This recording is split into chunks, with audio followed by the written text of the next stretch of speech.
Ni Iñaki ez izan naiz, Arabako Lautadako hauntzesne ekoizlea, Añuako herrian, eta nik iten detena da, esnea ekoizi nire hauntzekin, transformatu, gazta ondua egiten dut, eta gero inguruko merkatuetan, bai Gasteizen da beste herri batzuetan, zuzeneko salmenta egiten dut, ez? Eta horregatik, Euskal Esnekilen elkarteko kide naiz, bertako produktu ekoizten detelako, eta bertan saltzen detelako. Aurrena, bertako esnekien promozioa egitea, bertako ekoizleen promozioa egitea, merkatura begira, eta gero ja guri barrura begira, elkarten gauden ekoizlei begira, bai aholkularitzaletik eta bai analitika eta alor teknikoko kontutan, elkarlana eta informazioen transmisio erresa eukitza, ez? Azkenen deno dauzkegu arazo edo lanitzeko modu antzeko, eta ordune batei pasatzen zaiona beste ire pasatzen zaio, eta ordune elkarlan horrekin asko erraztea lana. Ez dela izan inflexio puntu konkretua, baizik eta atzetik etorrian prozesu bat izan du, ez? Hemen egon dian esnekin o gaztan elkartek, beti Idea Zabalen ingurun, o Ardilatxan esneen ingurun izan duie, eta bueno, hemen urte batzutatik atzea, bai hasi zian Artzai eskolan launtzakin, da Lehartik erren launtzakin, bai eta zan labelen barrun beste gazta desberdinen seio batzuk eta gero ere nik uste identifikatu zala, behar zala, bai hauntzan behian da ardin esnen barrun, gazta konkretu batetik aparte, zeuden produktu desberdinen sustapen bat, eta orduan nik uste hori izan zala, behar hori ikusi zala, elkarlan horren beharra ikusi zala. Gaur goizen behiratzen haitu naiz, da uste jatzen zula, 105 produktu ezberdin daudela elkarten barron. Nik uste,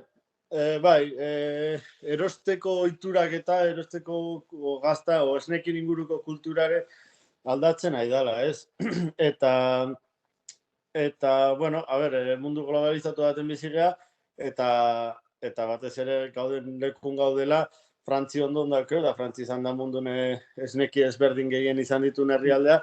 Orduan nik ere uste importatzen egiala, beste kultura berri bat, esneki desberdinan kontsumoko kultura berri bat. Eta jendek merkatun demanda badao, gauza ezberdinen probatzea, jendek gauza berezi nahi ditu probatu. Eta orduan horregatik, guk eskaintzeitzeu, gehoz eta produktu ezberdin gehiago, eta jendeke hori eskatzeko, diversifikazioa.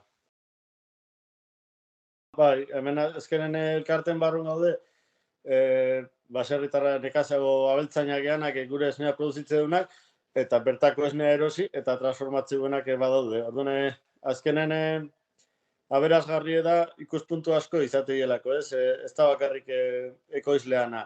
Erosi eta transformatzeunan ikuspuntu ere, garrantzitsu da, azkenen produktue denok ateratze. Orduan, oire aberasgarri uste dela, denon arteko zea hori.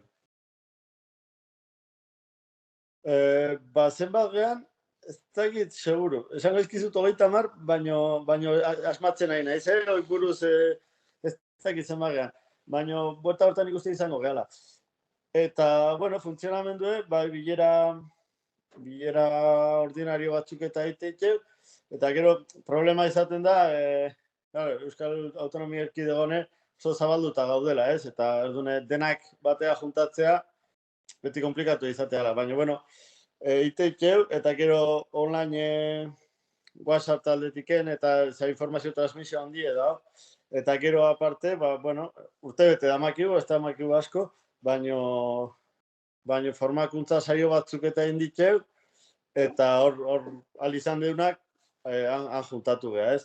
Eta talde irikian kontu horrekin, ba noski web horri alde badaukeu, eta edozein esneki produzitzaile, Euskadin barrun dauden edozein ekoizle irekita dago. Ikuste etorkizun nona daola, eta eukiko itxun onurak, batez ere, jendek eukiko edula eskura, bere etxetik gertu, bertako produktuk erosteko aukera, eta batez ere ezagutzeko, ez? Askotan ez zeu jakiten, ondokok ze produktu eukitzeun, oze ez duen eukitzen, ze temporadatan bai, eta ze temporadatan ez, eta nik uste gizartek jasoko hula ezagutza hori, ez? Bere ingurun ze produzitzean, da noiz produzitzean jakitea.